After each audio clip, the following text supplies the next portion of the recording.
વિદ્યાર્થી મિત્રો નમસ્તે। આજે આપણે ભણવા માટે જઈ રહ્યા છીએ ધોરણ 12 કોમર્સ આંકડાશાસ્ત્ર વિષયનું સુધારેલા કોષ મુજબના જ પ્રશ્નો, એટલે કે ચાલુ વર્ષે જે પરીક્ષામાં પૂછાવાના છે એ જ ભણવાના છીએ, એના સિવાયના આપણે ઇગ્નોર કરીશું। આજે આપણે ભણવાના છીએ ચેપ્ટર 1 સંભાવનાનો સેક્શન બી વિભાગ 2। આમની પહેલાના વિડીયોની અંદર વિભાગ એ ભણી ચૂક્યા છીએ। ચાલો, પહેલો પ્રશ્ન થિયરિકલ છે, આપણે ખાસ સમજીશું। યાદચ્છિક પ્રયોગના 2 ઉદાહરણ આપો। ઓકે, ઘણા બધા ઉદાહરણ તમે આપી શકો છો। યાદચ્છિક બોલે તો રેન્ડમલી, બરાબર, કે જોયા વગર સાદી ભાષામાં આપણે કહી શકીએ કે એવી વસ્તુ સિલેક્ટ તમારે કરવાની કે જેમાં જોઈને નહીં કરવાનું। કોઈ ઇનામનો ડ્રો છે એ કરતા હોય તો જે કાંઈ ટોકન ઉપાડે છે એ જોઈને નથી ઉપાડતા, તો એને યાદચ્છિક કહેવાય। તો અહીંયા 2 પ્રયોગના નામ આપ્યા છે। એક સમતલ પાસો ઉછાળવાનો, આપણે પાસો ઉછાળે જોઈને ના ઉછાળતા હોય, બરાબર, અને એ જ પડે એ નક્કી પણ ન હોય, તો એને કહેવાય યાદચ્છિક પ્રયોગ। બીજું છે ઉત્પાદિત એકમોના જથ્થામાંથી ખામીયુક્ત એકમો શોધવાનો પ્રયોગ। ઘણા બધા એકમો ઉત્પાદન કર્યા હોય, એમાં ખામીયુક્ત એકમ શોધવો એ યાદચ્છિક પ્રયોગ, ડાયરેક્ટલી આપણને મળે નહીં। એ સિવાયના પણ ઘણા બધા તમે અહીં પ્રયોગ લખી શકો છો। તો અહીં 2 જ ઉદાહરણ આપવાના કીધા, ત્યારે 2 ઉદાહરણ આપણે અહીં લખ્યા છે। બીજો પ્રશ્ન એ આઈએમપી કહી શકાય છે, 2-3 વર્ષે એક વખત પરીક્ષામાં પૂછાતો જ હોય છે। કીધું છે એ અને બીની તફાવત ઘટના એ માઇનસ બીની વેન આકૃતિ દોરો। એટલે આકૃતિ અહીં દોરેલી છે, બરાબર। પેલા ચોખ્ઠું હંમેશા યુ, ગમે એની વેન આકૃતિ કીધી હોય યુ, પછી 2 રાઉન્ડ આપણે કર્યા। હવે કીધું છે એ માઇનસ બી, એમાંથી બી બાદ કરો તો આ એ, એમાંથી બી, એટલે અહીંથી નામ દોરે, આ બીનો ટુકડો થયો કે નહીં, બાદ કરો, બાકીનો જે પ્રદેશ શોધ્યો ઘટ પ્રદેશ આપણા માટે, એ આપણો જવાબ। ખ્યાલ આવે છે ને? એકદમ સરળ છે। આ એ, આ બી, તો એમાંથી બી બાદ કરવાનું, કે બી એટલે એટલો જ ભાગ થાય કે નહીં, બાદ કરવાનો। તો આ થઈ ગઈ એ માઇનસ બીની વેન આકૃતિ। હવે તમને પરીક્ષામાં બધાને પૂછે એ છેદ બી, બરાબર, એની વેન આકૃતિ, તો બેમાં સરખું હોય તો કે અહીંયા જ ખાલી લીટા આવશે, તો એને કહેવાય એ છેદ બી। એ યોગ બી કહેતો તો કે બધાની અંદર એ યોગ બી, બી માઇનસ એ કહેતો તો તમારે આટલામાં લીટા આવશે, એમાંથી આમાં એકમાં લીટા આવશે ને। આવું જુદું જુદું વેન આકૃતિ સ્વરૂપે પૂછાઈ શકે છે। અહીં આપણે ટેક્સ્ટબુકનો જે પ્રશ્ન છે એ જ અત્યારે તો લીધો છે, પણ 2-3 બીજી સમજૂતી મેં તમને આપી। આમ છતાં આપને જો કોઈ પ્રશ્ન હોય તો મારા વોટ્સઅપ નંબર છે 99-139-54-927। આ નંબર પર મને વોટ્સઅપ કરીને તમારા પ્રશ્નનું સોલ્યુશન મેળવી શકો છો। આગળ વધીએ। પ્રશ્ન નંબર 3, ઘટનાની વ્યાખ્યા આપો। ઘટના એટલે શું? યાદચ્છિક પ્રયોગના નિદર્શ અવકાશના ઉપગણને ઘટના કહે છે। જોજો, યાદચ્છિક પ્રયોગના જે પ્રયોગ કર્યો છે એના નિદર્શ અવકાશના ઉપગણને, એનો જે ઉપગણ હોય એને ઘટના કહેવાય। તેને સામાન્ય રીતે ABC ... અથવા ગમે અક્ષર વડે અથવા તો A1 A2 A3 વડે દર્શાવાય છે। ઘટનાને ABC A1 A2 A3 વડે દર્શાવાય છે। પહેલા તો એની વ્યાખ્યા શું? યાદચ્છિક પ્રયોગના નિદર્શ અવકાશના ઉપગણને, યાદચ્છિક પ્રયોગના નિદર્શ અવકાશના ઉપગણને ઘટના કહે છે। આગળ વધીએ। ચોથો પ્રશ્ન, એક સમતલ પાસો અને એક સમતલ સિક્કો, ઓકે, એક સાથે ઉછાળવાના યાદચ્છિક પ્રયોગનો નિદર્શ અવકાશ લખો, બરાબર। તો અહીંયા જો આપણે જોયું તો નિદર્શ અવકાશના ઉપગણને, તો અહીં નિદર્શ અવકાશ એટલે શું? તો અહીં લખ્યું છે કે સમતલ પાસો, પાસા ઉપર 1 2 3 4 5 6 પડે, સિક્કા ઉપર 2 જ વસ્તુ, હેડ અને ટેલ। તો દાખલા તરીકેના પ્રયોગ, પાસા ઉપર 1 પડે અને સિક્કા ઉપર હેડ એટલે H પડે, 2 અને H, 3 અને H, 4 અને H, 5 અને H, 6 અને H, આવું પડી શકે। અથવા તો 1 અને T એટલે ટેલ કાંટો પડે, 2 અને T, 3 અને T, 4 અને T, 5 અને T, 6 અને T। તો આ 12 યાદચ્છિક પ્રયોગ થયા કહેવાય, બરાબર। 5મો પ્રશ્ન છે, શરતી સંભાવનાની વ્યાખ્યા આપો। ચાલુ વર્ષે આ પ્રશ્ન એટલે કે શરતી સંભાવનાનો મુદ્દો નીકળી ગયો છે, એટલે આ પ્રશ્ન પૂછાઈ શકે નહીં જ, એટલા માટે મેં અહીંયા ચોકડી મારી છે। આગળ વધીએ। 6થો પ્રશ્ન, 3 ઘટનાઓ A, B અને C પૈકી ઓછામાં ઓછી એક ઘટના બને। આપણે અહીંયા માન સન્માન આપશું આ શબ્દને, ઓછામાં ઓછી એક ઘટના બને તેની સંભાવનાનું મેળવવાનું સૂત્ર લખો। ઓછામાં ઓછી એટલે યોગ સમજવાનું। તો અહીં લખ્યું છે કે ભાઈ ઓછામાં ઓછી ઘટના બને અર્થાત એટલે કે ઘટના A યોગ B યોગ C બને, એટલે એનું સૂત્ર આવશે યોગનું P of A plus P of B plus P of C minus P of A છેદ બી, એટલે બધાનો છેદ ગણ બાદ એ બી નો છેદ બી સી એ સી, પછી પ્લસ કરવાનો ફરજિયાત ત્રણેયનો છેદ ગણ. વિદ્યાર્થી મિત્રો અહીંયા ઘણા ભૂલ કરે છે કે અહીંયા માઇનસ માઇનસ એટલે અહીં ઉતાવળમાં માઇનસ જ મૂકી દે છે, એટલે ખોટું પડે. અહીંયા છેલ્લે લાસ્ટમાં ત્રણેયનો છેદ ગણ પ્લસ આવશે. તો આ થયું સંભાવનાનું યોગનું સૂત્ર. આગળ વધીએ. 7મો પ્રશ્ન, નિરપેક્ષ ઘટનાની વ્યાખ્યા લખો. ચાલુ વર્ષે નિરપેક્ષ ઘટના એ ટોપિક નીકળી ગયો છે એટલે એનો પણ પ્રશ્ન પૂછાય નહીં. આગળ વધીએ. નિર્દર્શ અવકાશની બે નિરપેક્ષ ઘટનાઓ, જો એ ટોપિક પાછો છે એટલે એ પણ અત્યારે કેન્સલ થશે. પી ઓફ એ શરત બી અને પી ઓફ બી શરતે શરતી સંભાવના પણ કેન્સલ થઈ છે. હમણાં જ આપણે 5મો પ્રશ્ન જોયો, શરતી સંભાવના છે કેન્સલ થઈ છે એટલે ત્યાં પણ રોંગ કર્યું છે. એટલે પ્રશ્ન નંબર 7, 8, 9 પૂછાશે નહીં જ. આગળ વધીએ. પ્રશ્ન નંબર 10, 11 અને 12 તરફ. નિર્દર્શ અવકાશ યુમાંની 3 ઘટનાઓ એ બી અને સી નિશેષ ઘટનાઓ ક્યારે કહેવાય? નિશેષ ઘટના ક્યારે કહેવાય? ક્યારે નિશેષ કહેવાય? કે જ્યારે ત્રણેય ઘટનાનો સરવાળો 1 થાય, એટલે કે P of A plus P of B plus P of C બરાબર 1 થાય. ત્યારે નિર્દર્શ અવકાશ યુમાંની 3 ઘટનાઓ એ બી અને સી નિશેષ ઘટનાઓ કહેવાય છે. કેવી ઘટના કહેવાય છે? નિશેષ. ક્યારે? ત્રણેયનો સરવાળો 1 થાય ત્યારે. બરાબર. પછી આ ખાસ સમજવું પડશે આપણે. પી ઓફ એ યોગ બી, પી of A, P of A છેદ B, 0, P of A plus P of B ને ચડતા ક્રમમાં ગોઠવો. એ તો જવાબ લખી નાખ્યો છે. આપણે કેમ ખબર પડે કે આ ચડતા ક્રમમાં થાય?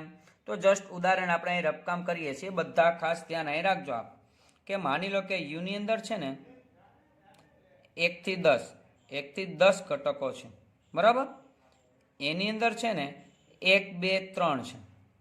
બીની અંદર 1, 2, 3, 4 અને 5 છે. 1, 2, 3 આમાં, 3, 4, 5 આમાં.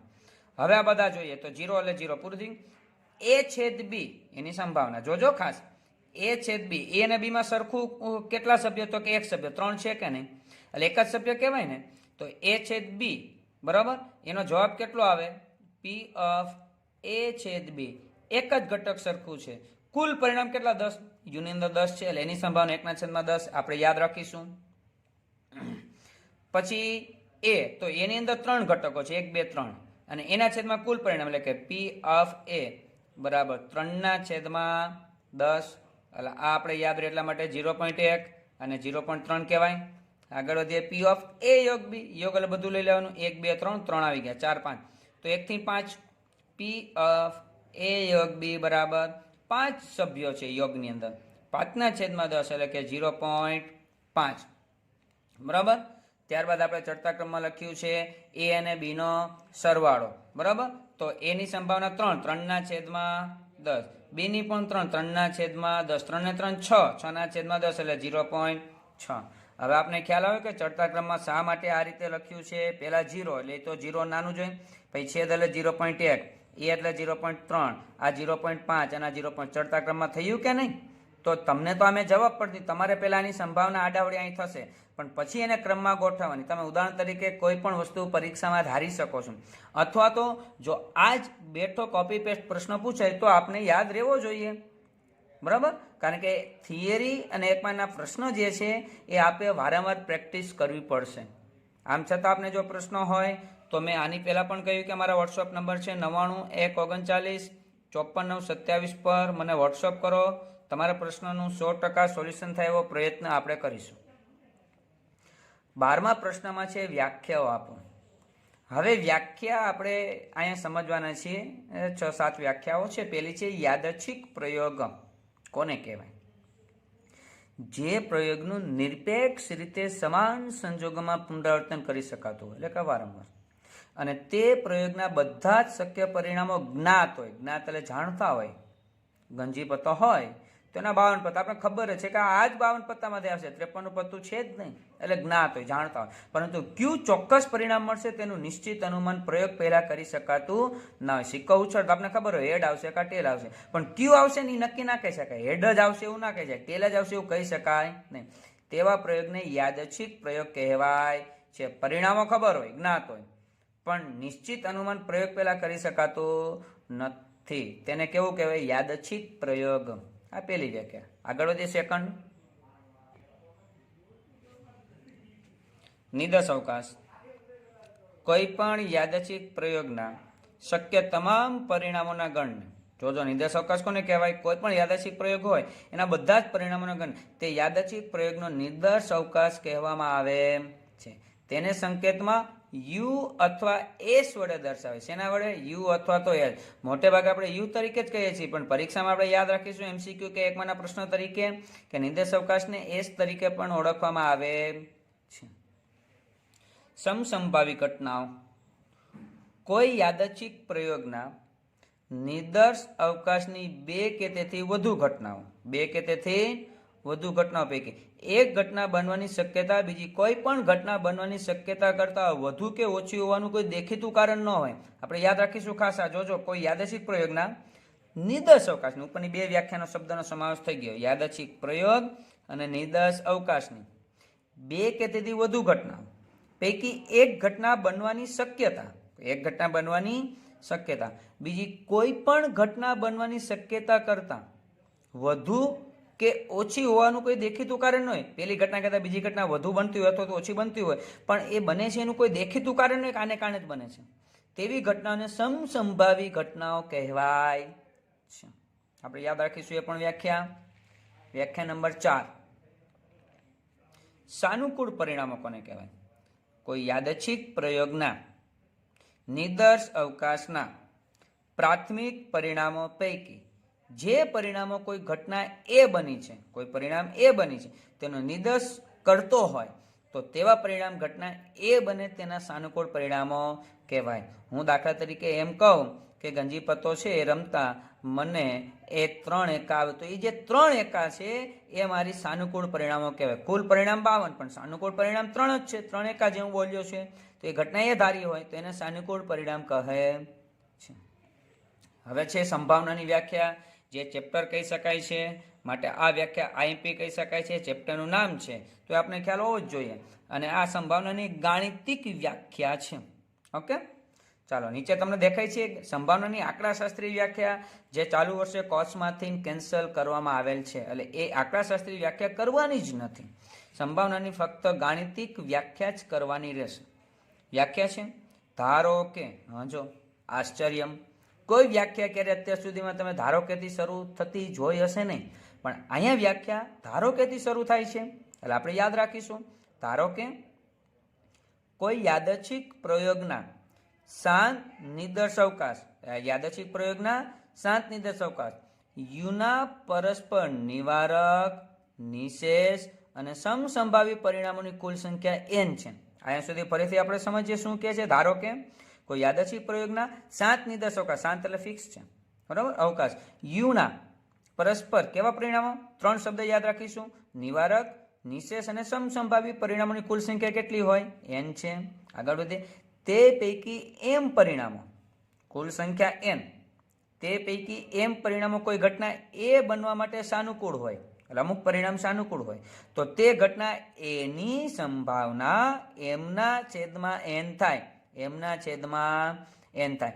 તેને સંકેતમાં p of a, probability of a વડે દર્શાવાય છે. આમ p of a is equal m upon n. આ વ્યાખ્યા થઈ ગાણિતિક વ્યાખ્યા.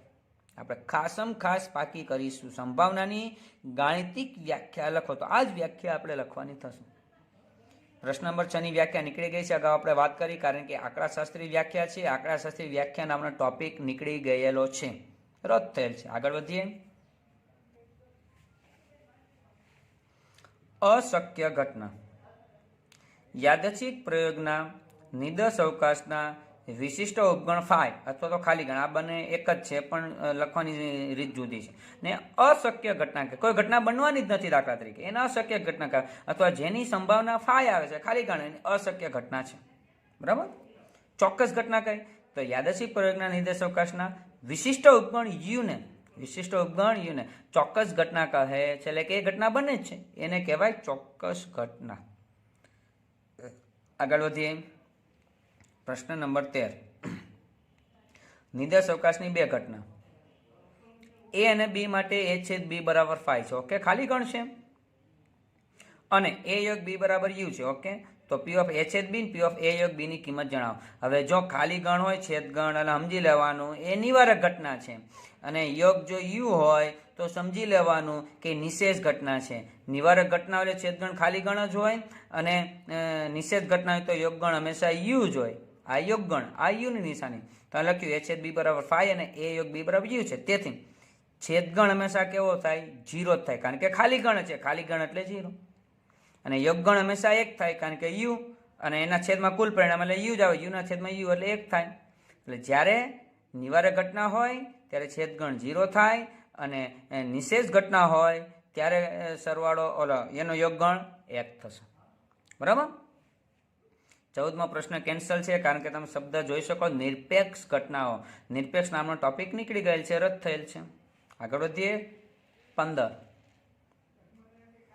એ બરાબર એક્સ કે જ્યાં 0 less than X less than N. 0નો સમાવેશ નથી, 1નો સમાવેશ નથી, પણ 0.1 કહેવાય, 0.2 0.3 એ બધાનો સમાવેશ કહી શકાય. બરાબર. અહીંયા બી બરાબર એક્સ કે જ્યાં 1/4 less than or equal to x less than or equal to 3. એટલે 1/4 એટલે 0.25 થી સ્ટાર્ટ કરીને ક્યાં સુધી લેવાનું? 3 સુધી હોય તો એ છેદ બી મેળવો. ઓકે, એકદમ સરળ. એ છેદ બી, પેલા એના સભ્ય લખ્યા, પછી છેદગણની નિશાની, પછી બીના સભ્ય લખે. છેદ એટલે શું? બેમાં સરખું હોય એટલું જ. અહીંયા 0 છે, એમાં આમાં 0 છે નહીં, અહીંયા તો 0.25 થી શરૂ થાય, તો 0 લેવાય ને. બેમાં સરખું, 0 થી પછી 0.25 તો આવવાનું જોઈએ ને, તો 0.25 1.4 થી સ્ટાર્ટ થાય. પછી 1 આમાં છે, તો 1 આમાં, આ 3 સુધી તો 1.4 થી 1 સુધીનો સમાવેશ થાય. એટલે એક્સ કે જ્યાં 1/4 less than equal x less than 1 equal શા માટે નથી? કારણ કે 1નો અહીંયા સમાવેશ છે ને, એટલે કે 0.99 સુધી સમાવેશ હશે, 1નો સમાવેશ હશે ને, એટલે 1 પણ અહીં ઇક્વલ ટુ કર્યો નથી. 16મો પ્રશ્ન તમને દેખાય છે. નિરપેક્ષ ઘટના એટલે એ ટોપિક રદ કરવામાં આવેલો છે, એટલે એની સમજૂતી નથી કરવાની. આગળ વધીએ. પ્રશ્ન નંબર 17. બરાબર. 17મો પ્રશ્ન છે. પી ઓફ એ બરાબર 0.8, પી ઓફ એ છેદ બી બરાબર 0.25, તો એ માઇનસ બી શોધો. અહીંયા આપણે સૂત્ર આવડવું જરૂરી છે. દાખલો છે, આપણે ગણીએ છીએ કે પી ઓફ એ માઇનસ બી એને બરાબર પી ઓફ, પેલા એ છે એટલે એ માઇનસ, હવે બેનો છેદગણ બાદ હંમેશા જે હોય પી ઓફ એ છેદ બી. ચાલો, પી ઓફ એ કેટલું છે? તો કે 0.8 માઇનસ છેદ, તો કે છેદ તૈયાર છે 0.25. હવે જોજો, મૌખિક તમે કરશો ને મોઢે, તો ઉતાવળમાં તમારી કીધે માઇનસ 0.17 જવાબ આવશે. પણ હંમેશા કેલ્સીમાં કરવો, સરળ બાદ બાકી પોઈન્ટવાળા હોય, એટલે તમારે એ કેલ્સીમાં કરવો. 0.8 માઇનસ 0.25 કરશો એટલે 0.55 આવશે. તમને તો એમ કેમ સાહેબ? આ 8 છે ને એ પોઈન્ટ પછી 2 આંકડા અહીંયા છે, એટલે 2 આંકડા ધ્યાન જો 80 છે, 80માંથી 25 બાદ કરો 55 થાય. એટલે કહું છું કેલ્સીમાં તમારે ગણતરી હંમેશા કરવી, જેથી ઉતાવળમાં ભૂલ થાય નહીં. ઓકે, આગળ વધીએ.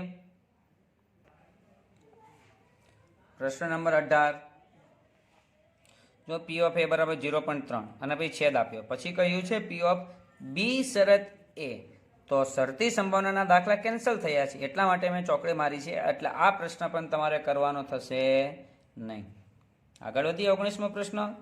પરસ્પર નિવારક બે ઘટનાઓ એ અને બી માટે પી ઓફ એ બરાબર પી ઓફ બી બરાબર કે. ઓકે, બેનો જવાબ કે છે, તો પી ઓફ એ યોગ બી શોધો.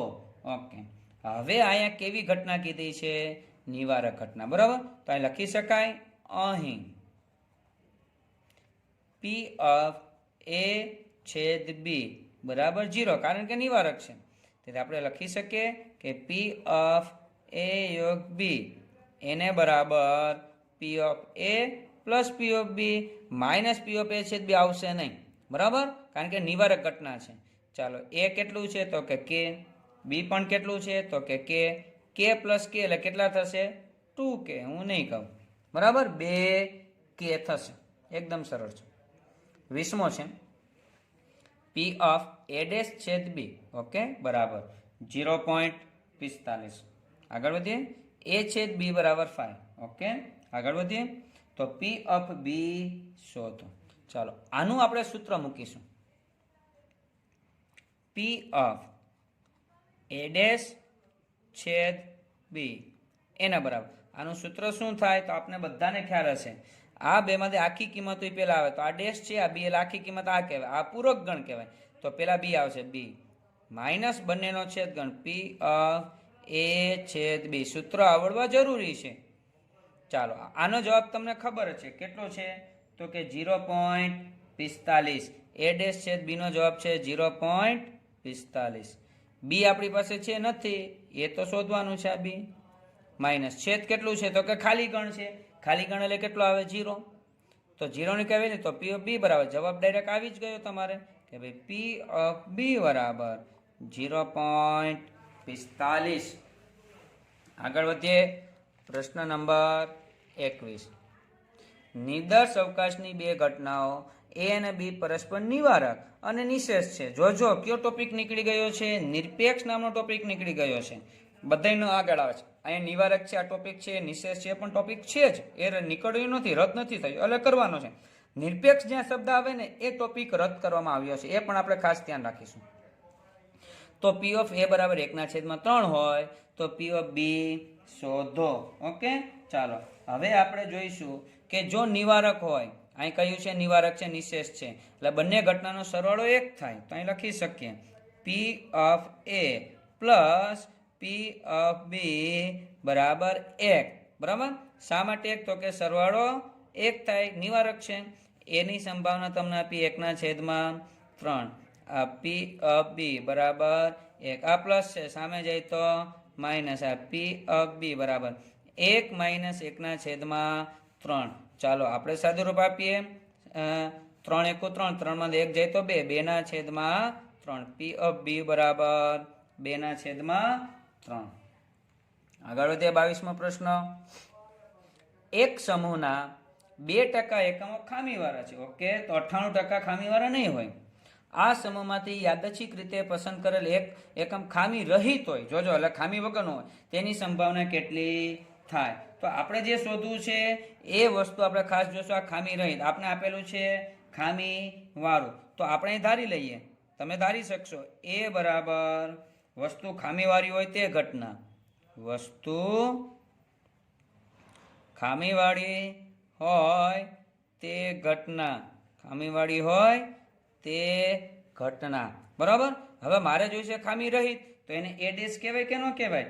એ ડેશ એટલે આપણે લખીશું એ ડેશ બરાબર વસ્તુ ખામી રહિત હોય, ખામી રહિત હોય તે ઘટના, ખામી રહિત હોય એ ઘટના. હવે એ તો મને મળે 2% છે, એટલે તો અહીં લખી શકાય કે તેથી પી ઓફ એ બરાબર 2% કીધું છે, એટલે કેટલું થાય 0.2. બરાબર, 2% એટલે 2/100. હવે મારે જોઈશે પી of A dash. A dash કીધું છે તો આમ લખી શકાય પી ઓફ એ ડેશ બરાબર 1 - પી ઓફ એ. શા માટે તો કે એ અને એ ડેશ નો સરવાળો હંમેશા 1 થાય, કારણ કે બંને નિવારક ઘટના કહેવાય. A dash, B B dash, C C dash, એમ બંનેનો સરવાળો 1 થાય. તો એકમાંથી એક વસ્તુ બાદ કરો તો બીજી વસ્તુ મળે ને. તો 1 - 0.02. તો અહીંયા જવાબ આવશે 0.98. આગળ વધીએ. વિદ્યાર્થી મિત્રો, આપણે ખાસ જો વિડીયો ની અંદર સમજાવેલા પ્રશ્નો સમજાઈ જતા હોય તો ખાસ કરીને વિડીયોને લાઇક આપશો, આપના વિદ્યાર્થી મિત્રો સુધી શેર કરજો અને સબસ્ક્રાઇબ કરવાનું ભૂલશો નહીં, જેથી કરીને આપને પણ નવા નવા વિડીયો હું જે અપલોડ કરું છું એ તમને સરળતાથી મળતા રહે. બરાબર, ચાલો જોઈએ 23મો પ્રશ્ન. 5 સમતલ સિક્કા. ઓકે, ઉછાળાના યાદચ્છિક પ્રયોગમાં નિર્દર્શ બિંદુઓની સંખ્યા જણાવો.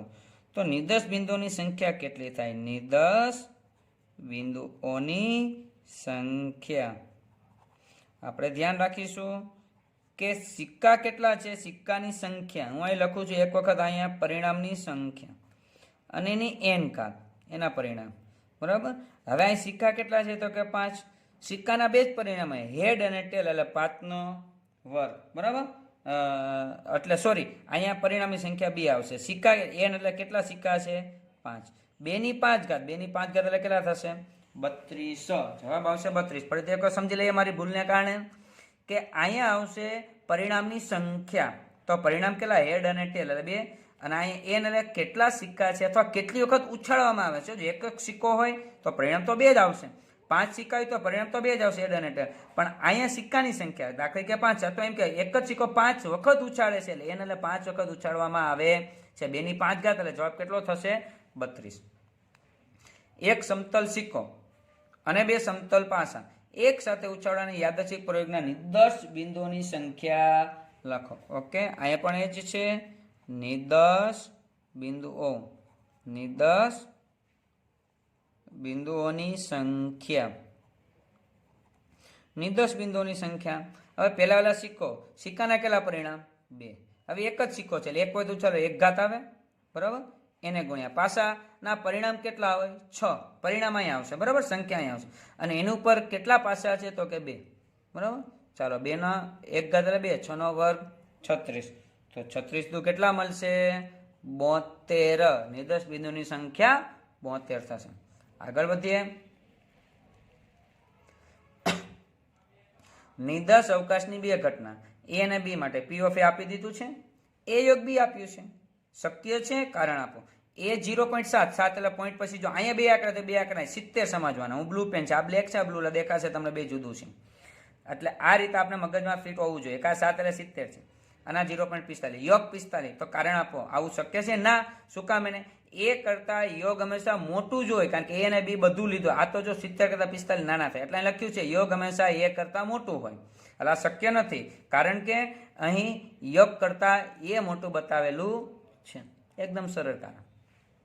26મો પ્રશ્ન રદ છે, પુરવણી સહિત એવું લખેલું છે, જે ટોપિક રદ કરવામાં આવ્યો છે. 27મા પ્રશ્નની અંદર નિરપેક્ષ શબ્દ છે, એટલે એ પણ ટોપિક રદ થયો છે, એ પણ પ્રશ્ન કેન્સલ છે. અને લાસ્ટ ક્વેશ્ચન ટેક્સ્ટ બુક પ્રમાણે 2000 ટિકિટોમાંથી 1998 ટિકિટો ઇનામ વગરની છે. ઓકે, તો 2 ટિકિટમાં જ ઇનામ છે. એક વ્યક્તિ 2000 ટિકિટમાંથી એક ટિકિટ યાદચ્છિક રીતે પસંદ કરે તો પસંદ કરેલ ટિકિટ ઇનામ પાત્ર હોય તેની સંભાવના કેટલી થાય? ઓકે, તો અહીંયા આપણે ખાસ ધ્યાન રાખીશું કે ઇનામને પાત્ર હોય એવી ટિકિટ કેટલી, ઇનામ વગરની ટિકિટ કેટલી. તો પહેલા વહેલા ઇનામ વગરની ટિકિટ, ઇનામ વગરની ટિકિટ કેટલી છે? તો કે 1998. પછી કીધું છે ઇનામ વાળી ટિકિટ, તો લખીશું અહીંયા ઇનામ વાળી ટિકિટ એ કેટલી છે? તો કે 2. ટોટલ કેટલા છે? 2000, બરાબર. 2000 ટિકિટ થઈ ગઈ.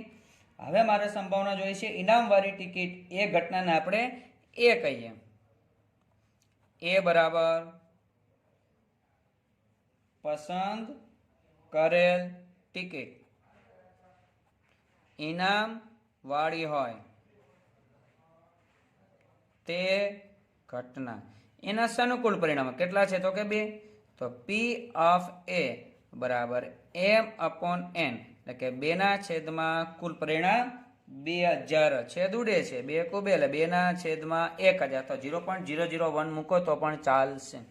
તો વિદ્યાર્થી મિત્રો, આજના વિડીયોની અંદર અહીં સુધી રાખીએ છીએ. વિડીયોને ખાસ લાઇક, શેર અને સબસ્ક્રાઈબ કરજો. અને આપને કોઈ પણ પ્રશ્ન તમારા વોટ્સઅપ નંબર પર મને તેનો ફોટો મોકલીને સોલ્યુશન મેળવી શકશો. નેક્સ્ટ વિડીયોની અંદર મળીએ. ત્યાં સુધી બધા જ વિદ્યાર્થી મિત્રોને જય સ્વામિનારાયણ, જય શ્રી કૃષ્ણ.